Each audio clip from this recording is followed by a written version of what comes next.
যেহেতু আমি বৰ্গ আৰু বৰ্গমূল শিকিম তাৰ আগতে মই এটা ইম্পৰ্টেন্ট পইণ্ট এটা দিম একক স্থানত যদি 0 2 3 7 8 থাকে সাপোজ 3 7 8 9 এনেকা 0 এনেকা সিঙ্গল 0 এনেকা যদি থাকে তেতিয়ালে তাত কেতিয়াও কি হয় পূৰ্ণবৰ্গ নহয় তাৰ পিছত যদি ইয়াত 2 থাকে কেতিয়াও নহয় পূৰ্ণবৰ্গ 3 যদি থাকে কেতিয়াও নহয় 7 যদি থাকে কেতিয়াও নহয় 8 যদি থাকে কেতিয়াও পূৰ্ণবৰ্গ নহয় এটো সদায় মনত ৰাখিবা এটো হৈছে আমাৰ ৰুল কিন্তু দুটা 0 থাকিলে কিন্তু পূৰ্ণবৰ্গ হয় এটো কাৰণে মই এই 0 টো এটা এনেকা গুণ চিন দিছো দুটা 0 থাকিলে কিন্তু পূৰ্ণবৰ্গ হয় 64 টোৰ আমাৰ পূৰ্ণবৰ্গ কি হয় 8 হয় তাৰে 0 দিয়াৰ লগে লগে না থাকে আকৌ এটো 0 দিয়াৰ লগে লগে কি হ'ব 8 কি হৈ যাব এটো যিকিনক আমি বৰ্গ আৰু বৰ্গমূললৈ যাও আহক আমি শিকিম বৰ্গ আৰু বৰ্গমূল আমাৰ ম্যাথমেটিক্সৰ খুব এটা ইম্পৰ্টেন্ট পাৰ্ট হয় স্কয়াৰ এন্ড স্কয়াৰ ৰুট আমাৰ বহুত ষ্টুডেন্টে ভাবে বৰ্গ আৰু বৰ্গমূলটো একেই বুলি আমাৰ ভাবে কিন্তু বৰ্গটো হৈছে স্কয়াৰ বৰ্গমূল মানে হৈছে ৰুট এটো সদায় মনত ৰাখিবা বৰ্গটো হৈছে স্কয়াৰ বৰ্গমূল মানে ৰুট এটা সাপোজ মই ডেফিনেশন কেটা দি লওঁ তাৰ পিছতে মই এমসিকিউ নিচিনাকে মই কোৱেশ্চন দিম কোৱেশ্চন হিকাম আপোনালোকে চাই থাকিব এটা চাব square are the numbers of the generated after the multiplying of the value of each other মানে কি যিবোৰ সংখ্যা একে সংখ্যাৰ পূৰণফল হিচাপে প্ৰকাশ কৰিব পাৰি এইবোৰক আমি বৰ্গ সংখ্যা বুলি কোৱা হয় সাপোজ আমাৰ কি হ'ব একে সংখ্যাৰে আমাৰ কি 2 স্কয়াৰ এইটো এটা বৰ্গ 2 আৰু 2 পূৰণ কৰিলে কিমান হ'ব 4 হ'ব 2 দুগুণ কিমান হয় 4 এনেকুৱা বিলাকক কি বুলি কোৱা হয় বৰ্গ বুলি কোৱা হয় তাৰ পিছত আমাৰ বৰ্গমূলটো হৈছে square root of the number is the value which on the getting of the multiples itself the give of the original value to পাব এটা সাপোজ এটো চাব আপোনালোকে √9 ৰ আমাৰ বৰ্গমূল কিমান হয় 3 3 গুণ যেহেতু 9 সিম্পল এটো হৈছে কি বৰ্গমূল এটো জাস্ট মই এক্সাম্পল দিছো এটা কোৱেশ্চন কৰিম নিশ্চয় বুজি পাব আমাৰ খুবেই প্ৰয়োজন এটো আপোনালোকে চাব এটো মই মুছিছো এটা সাপোজ আমাৰ the square of the 2 is 2 or square কি হয় 4 এটো মই বুজালুয়ে the square of the 2 is 4 হয় তাৰ পিছত the square root of the 4 is 2 2 দুগুণ 4 এটো কলুয়ে এটা আমাৰ -4 ৰ বৰ্গ কি হ'ব -4 স্কয়াৰ হ'ব এটা মাইনাসে কি হয় প্লাস হয় 4 গুণ কিমান 4 দুটা বুজাইছে স্কয়াৰ আছে যেহেতু 4 গুণ কিমান হয় 16 এবিলা আমাৰ কৰিবলৈ ইজি কিন্তু আমাৰ বৰ্গমূলত যদি থাকে আমাৰ ডাঙৰ সংখ্যা যদি থাকে তেতিয়া আমাৰ অলপ দিগদাৰ হয় যিকিনো আমাৰ কোনটো জানিব লাগিব একক দশক শতক হাজাৰ ফজুল লাখ নিযুত কোটি সাপোজ এটো 4 3 5 6 একক দশক শতক হাজাৰ ফজুল লাখ নিযুত কোটি এইটো আমি হিসাব কৰিব লাগিব জানিব লাগিব সাপোজ 1 10 100 1000 এটো এনেকা আমি হিসাব কৰিব এটো জানিব লাগিব নিশ্চয় বুজি পাইছে এটো এটা মই কুৱেশ্চনলৈ যাম আমাৰ যিকোনো বৰ্গ আৰু বৰ্গমূলৰ আমাৰ স্কয়াৰ ৰুটত সদায় আমাৰ কম্পিটিটিভ এক্সাম বিলাকত দুটা বা তিনটা দিয়ে এটো কাৰণে মই এটো মোস্ট ইম্পৰ্টেন্ট যিকোনো এক্সামতো আমাৰ এটো আহে 6 7 8 9 10 মানে গুটে কলেজ লাইফৰ গুটে লাইফটোৱে লাগে আৰু বৰ্গ আৰু বৰ্গমূলটো এটো কাৰণে মই এটো কৈছো এটো দুটা নিয়মত আমি শিকিব পাৰো এটো হৰণ পদ্ধতিত আৰু উৎপাদক বিশ্লেষণ পদ্ধতিত কৰিব পাৰো সাপোজ আমি 64 ক আমি এটা উৎপাদক বিশ্লেষণ পদ্ধতি ফেক্টৰাইজেচন মানে মৌলিক উৎপাদক পদ্ধতিৰে কৰা বুলি যদি আহে তেতিয়ালে 64 ক আমি ভাগিব লাগিব 2 এৰে কিমান যাব 2 দুগুণ 4 2 3 6 2 16 কিমান হ'ব 32 2 16 কিমান হ'ল 32 এটা 2 8 গুণ 16 2 দুগুণ 2 4 গুণা 2 দুগুণ 4 এতিয়া আমাৰ কি হ'ব বৰ্গত সদায় জোৰ টকা কেটা ল'ব লাগে এটো জোৰ মিলিছে এটা ললো এটো জোৰ মিলিছে এটা ললো আৰু এটো জোৰ মিলিছে এটা ললো বৰ্গ মানে দুটা আৰু হয় না এতিয়া এটো আমি 2 দুগুণ 4 4 দুগুণ 8 এনেকা কৰিব পাৰো আৰু এটা হৰণ পদ্ধতি এটা আছে এটো মোস্ট ইম্পৰ্টেন্ট ইয়াত 8 দিলে ইয়াতো 8 দিব লাগিব 8 গুণ কিমান হ'ল 64 এতিয়া আমাৰ বাকফল হিচাপে আমি হৰণ অংকৰ নিচিনা বাকফল হিচাপে 8 এটা 64 ৰ বৰ্গমূল কিমান হয় 8 হয় মানে এটো ইজি মানে পটকটো ওলাই যায় কিন্তু মৌলিক উৎপাদক পদ্ধতিত আমাৰ যথেষ্ট দীঘল হয় যিকি নহওক আমি এটা অংক লৈ যাওঁ এটা কুৱেশ্যন এটা লৈ যাওঁ আমি এটা সাপোজ এটুকে দিলে এটু মই এটা কৰিম এটা সাপোজ 2 to 5 এটু আমি বৰ্গমূল উলিয়াব লাগে এটা ইয়াত যেটো জোৰ আছে ইয়াটো জোৰ নাই তেতিয়ালে ইয়াৰ 1 দিলে ইয়াত কি দিব লাগিব 1 1 গুণ 1 তাৰ পিছত এটু 5 নামি আহিলে 2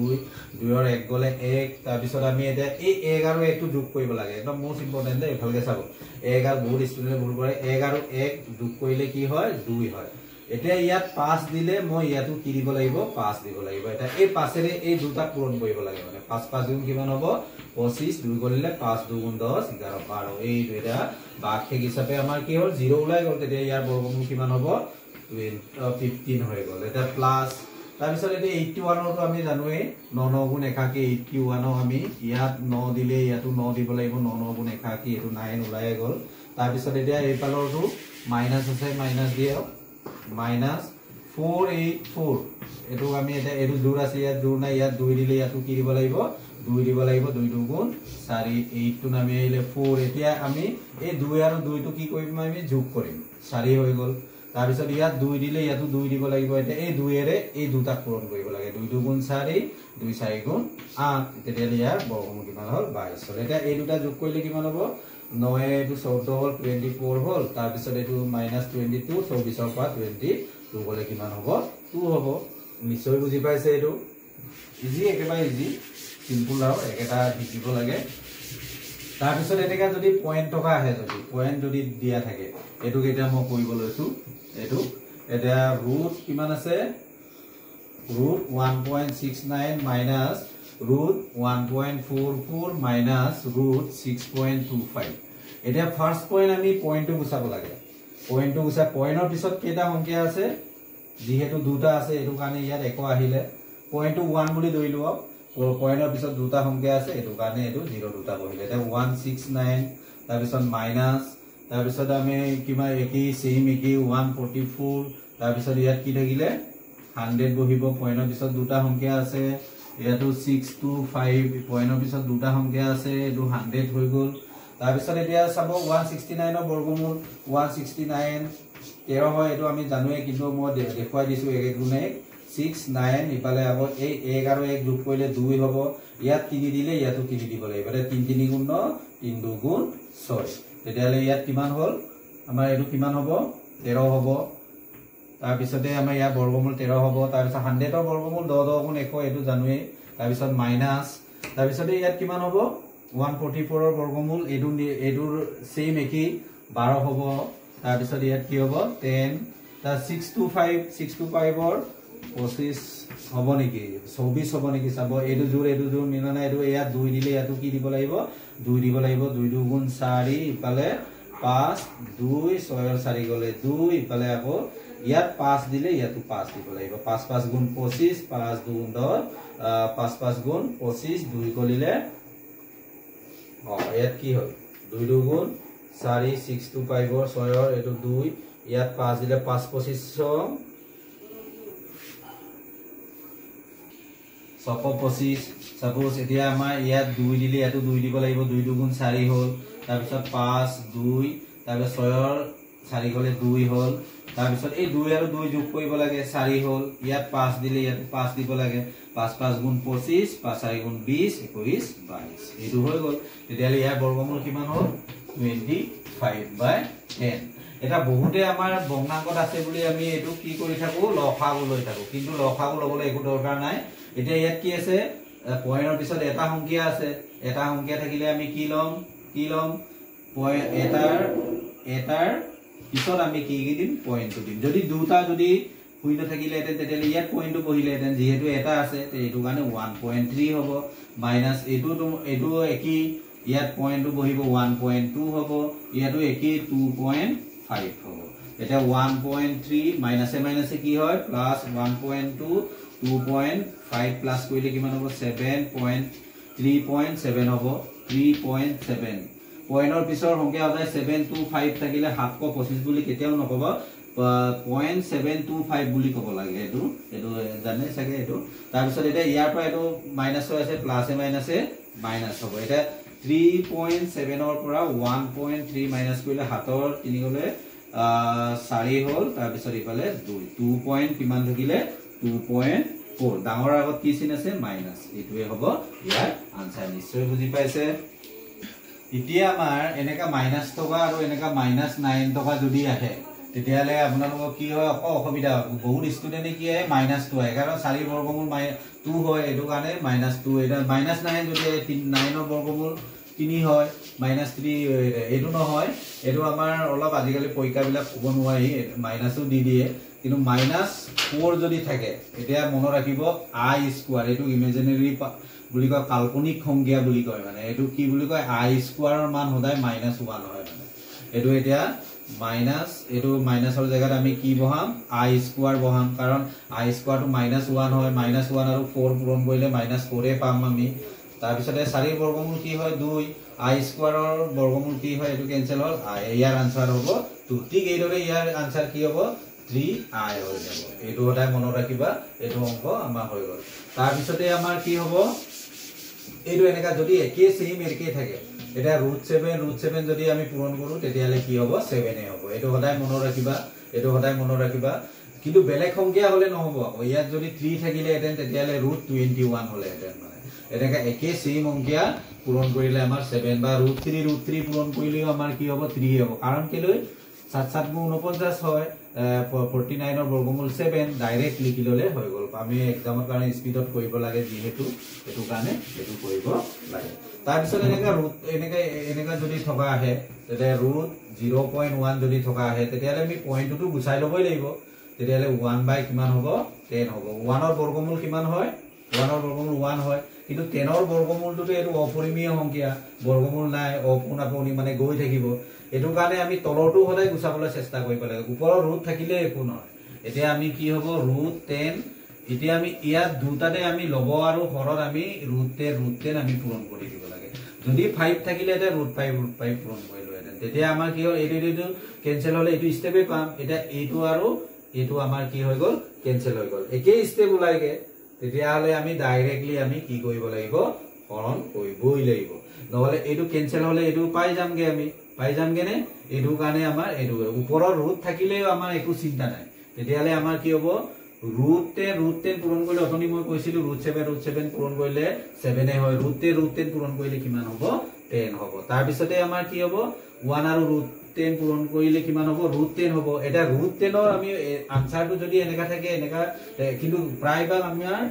মাল্টিপল চইচত আমাৰ কি এমসিকিউ এনেকা দিয়া নাথাকে এইটো কাৰণে আমি √10 আমি এটা বৰ্গমূল উলিয়ামে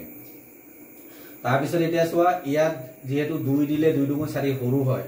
4 দিলে 4 × 4 * 16 বেছি হয় এইটো কাৰণে ইয়াত 3 দিলে ইয়াতো 3 দিবই লাগিব 3 3 গুণ কিমান হয় 9 10 ৰ 9 গলে কিমান হ'ব 1 হ'ব তাৰ পিছত পইণ্টে সদায় দুটা শূন্য বুজায় বৰ্গমূলত কিন্তু হৰণত আমাৰ অকল এটা শূন্য বুজায় এটো কাৰণে পইণ্ট দিয়াৰ লগে লগে ইয়াত কি আহিলে দুটা শূন্য আহিলে তাৰ পিছত এই 3 আৰু 3 যোগ কৰিব লাগে আগৰ নিচিনা একেই 6 হ'ল তাৰ পিছতে আমাৰ কি হ'ল ইয়াত যদি 2 দিও 2 দিলে 2 6 * 12 বেছি হ'ব ইয়াত 1 দিলে ইয়াতো কি দিব লাগিব 1 এগেৰে এটো পূৰণ কৰিলে কিমান হ'ব 61 হ'ব তাৰ পিছতে আমাৰ কিমান হ'ব এটো কি হ'ব 9 হ'ব ইয়াত কি হ'ল 9 ৰ পৰা 6 গলে 3 হ'ল আকৌ এই পইণ্টে আকৌ দুটা শূন্য আকৌ ইয়াত বহাব লাগিব তাৰ পিছতে আমাৰ কি হ'ব এটা কেইবাৰ দিম 1 আৰু 1 যোগ কৰিব লাগিব 6 ইবালে 1 আৰু 1 যোগ কৰিলে কিমান হ'ল 2 হ'ল এতিয়া আমাৰ কেইবাৰ দিলে হ'ব 6 বাৰ দিলে 6 6 গুণ 36 6 বাৰ দিলে আমাৰ কি হ'ব এটো 6 6 গুণ 36 3 উকলিলে 6 2 গুণ 12 12 13 14 15 5 তাৰ পিছত 1 উকলিলে 6 6 গুণ 36 একে 37 ইয়াৰ উত্তৰ হৈছে এনেকা গৈ থাকিব পইণ্টৰ পিছত দুটা উলালে আমাৰ হৈ যায় তাৰ পিছতে আমাৰ ইয়াৰ ভ্যালু তেতিয়ালে কিমান পালো কিমান হৰণ কৰাটো বুজি পাইছে নিশ্চয় তেতিয়ালে ইয়াৰ ভ্যালু পাইছিলো মুছিয়ে দিলো মই ইয়াৰ ভ্যালু কিমান পাইছিলো 3 পইণ্ট কিমান আছিলে 16 আছিলে তেতিয়ালে ইয়াত মই আমি √0 জায়গাত বহাই দিম তেতিয়ালে কিমান হ'ব 3.16 বাই 10 এতিয়া ইয়াত যেহেতু 0 এটা আছে এটোৰে হৰণ কৰিলে ইয়াত পইণ্টটো এটাৰ আগত বহিবগে তেতিয়ালে কিমান হ'ব 0.0 316 ডট এনেকা গৈ থাকিব মানে অপৰিমেয় ভ্যালুটো এইটো যদি অপচনত থাকে তেতিয়ালে এটো আমি কৰিব লগাব লাগে ঠিক এইটো বুজি পাইছে নিশ্চয় এইটোৱে হৈছে আমাৰ বৰ্গ আৰু বৰ্গমূলৰ বেসিক নলেজ কেইটা এটো নিশ্চয় বুজি পাইছে তাৰ পিছতে সেম একি সাপোজ এইটো কোনো কৰি দিয়া নিচিনা হল আও এটা √3 টো এনেকৈ আমি কৰিব পাৰো অপৰিমেয় সংখ্যা যেহেতু অপৌনাপৌনিক হয় পুনৰাবৃত্তিত নহয় এটা 3 আমি এটা 2 দিলে বেছি হয় 1 দিলে ইয়াতো 1 দিব লাগিব 1 গুণ 1 3 ৰ 1 গলে 2 পয়েন্ট দিলো 0 দুটা বহাব লাগিব 1 যোগ কৰিলে 2 হ'ব এটা 9 দিলে 9 2 গুণ 18 9 বহুত ডাঙৰ হৈ যাব এটা 6 দিলে কিমান হয় ইয়াতো 6 6 6 গুণ কিমান হয় 36 হয় 3 উপলিলে 6 গুণ 12 12 13 14 15 এনেকা হ'ব ইয়াৰ আকৌ 7 দিলে ইয়াতো কি দিব লাগিব 7 হাতেৰে আকৌ এই দুটা পূৰণ কৰিব লাগে এনেকা আমি পয়েন্টৰ পিছত দুটা ওলালে হৈ যায় যিকিনো আমি এটা এনেকা যদি দিয়া থাকে তেতিয়ালে আমাৰ কি হ'ব 1.6 আৰু 0.9 আমি পূৰণ কৰিব লাগে 6 9 গুণ 54 4 ইফালে 5 কৰিলে 9 গুণ 9 10 11 12 13 14 144 এতিয়া পয়েন্টৰ পিছত কেইটা সংখ্যা আছে দুটা আছে তেতিয়ালে 1 2 ইয়াত পয়েন্টৰ পিছত এটো কৰিব তেতিয়ালে কিমান হ'ব 1.444 পয়েন্টৰ পিছত 44 বুলি নকয় আও ৰুট হল তাৰ পিছতে আমাৰ কি হ'ব এটো আমি যদি কৰো তেতিয়ালে ৰুট এই পয়েন্টটো গুছাব লাগে ডাইৰেক্ট আমাৰ এটো ইয়াৰ বৰ্গমূল কিমান হয় 12 হয় বা দুইবাৰ পয়েন্টটো ইয়াতো দিব পাৰো কিন্তু আমি যদি ৰুল মতে যদি কৰো বুজি পাব লাগিব কাৰণ কনসেপ্টটো ক্লিয়াৰ হ'ব লাগিব তেতিয়ালে ইয়াক আমি এনেকা ভাঙিব পাৰো 144 ইফালে আকৌ কিমান আছে 100 আছে 100 হ'ব পয়েন্টৰ পিছত দুটা সংখ্যা আছে তেতিয়ালে 144 ৰ বৰ্গমূল অকদনে আমি কৰিছিলো 12 বাই এটো 100 টো আমাৰ 10 হয় তেতিয়ালে শূন্য কেইটা আছে এটা আছে তেতিয়ালে এটাৰ আগত বহিব 1.2 হৈ যাব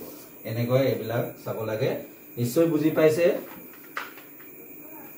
আৰু এটা কোৱেশ্চন এটা দিব বিচাৰো 34932 একক দশক শতক হাজাৰ একক দশক শতক হাজাৰ এনেকা আমি যাও একক স্থানৰ বৰ্গ সংখ্যাটো কি বুলি আহে তেতিয়া বহুত ষ্টুডেন্টে কি কয় গোটেইখিনি বৰ্গ উলিয়াই লয় দিয়ে এটো নহয় এটা একক স্থানটো চাব লাগিব একক স্থানত কি আছে 2 তেতিয়ালে 2 ৰ বৰ্গ কি হয় 4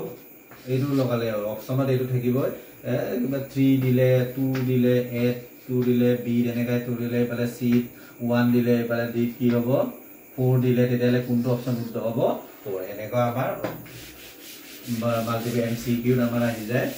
তাৰ যিকিনো মই দিগল এটা অলপ বৰ্গ যেহেতু এইটো আমাৰ বহুত ষ্টুডেন্টে খেলিমেলি হয় মই 11696 ৰ বৰ্গ এটা দিগল পদ্ধতি এটা কেনেকা বলে এইটো আৰু এইটো মিলিলে তেতিয়ালে ইয়াৰ আমি 3 দিলে 3 এ দিব লাগিব 4 দিলে 4 4 গুণ হলে বেছি হৈ যাব তেতিয়ালে 3 3 গুণ 9 হ'ল তাৰ পিছত আমাৰ 4 নামি আহিলে তাৰপিছত 6 আহিলে 9 আহিলে 6 11 9 গলে কিমান থাকিব 9 10 11 2 থাকিলে এতিয়া এই দুটা যোগ কৰিব লাগে 3 3 যোগ কৰিলে 6 হ'ল তাৰ পিছতে আমাৰ 6 4 গুণ 24 4 দিলে উচৰ হ'ব 4 দিলো এটা 4 ৰে এটো পূৰণ কৰক 4 4 গুণ কিমান হ'ব 16 16 1 কৰিলে 6 4 গুণ 24 কে 25 তাৰ পিছত 2 কৰিলে 6 4 গুণ কিমান হ'ল 4 4 গুণ কিমান হ'ল 16